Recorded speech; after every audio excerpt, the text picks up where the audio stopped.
করবেন। Fund ট্রান্সফারে click করার পরে চলে আসলাম যেখানে আমাদের মেইন কাজ সেই স্টেপে।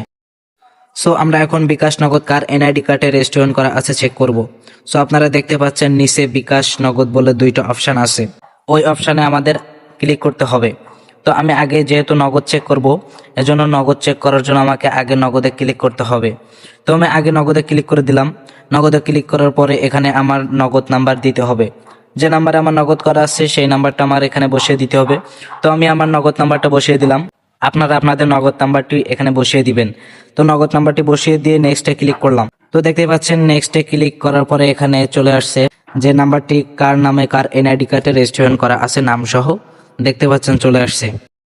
এই নাম্বারটি যেহেতু আমার নামে নগদ করা আছে এই জন্য আমার নাম চলে আসছে এখানে। আপনাদের নাম্বার দিবেন নগদ করা, আপনাদের নামে রেজিস্ট্রেশন করা থাকলে আপনাদের নাম অবশ্যই এখানে আসবে। তো আমি নগদ কিভাবে চেক করতে হয় সেটা দেখালাম, এরপরে আমি বিকাশ চেক করে দেখাবো। তো বিকাশ চেক করার জন্য আমাকে আবার ব্যাগে চলে যেতে হবে। তো ব্যাগে চলে গিয়ে আমি আবার বিকাশে ক্লিক করব। বিকাশে ক্লিক করার পরে আমার এখানে বিকাশ নাম্বারটা বসিয়ে দিব। তো আমার বিকাশ নাম্বারটা আমি এখানে বসিয়ে দিলাম, আপনারা আপনাদের বিকাশ নাম্বারটি এখানে অবশ্যই বসিয়ে দিবেন। তো আমি বিকাশ নাম্বারটি বসিয়ে দিয়ে আমি নেক্সটে ক্লিক করলাম।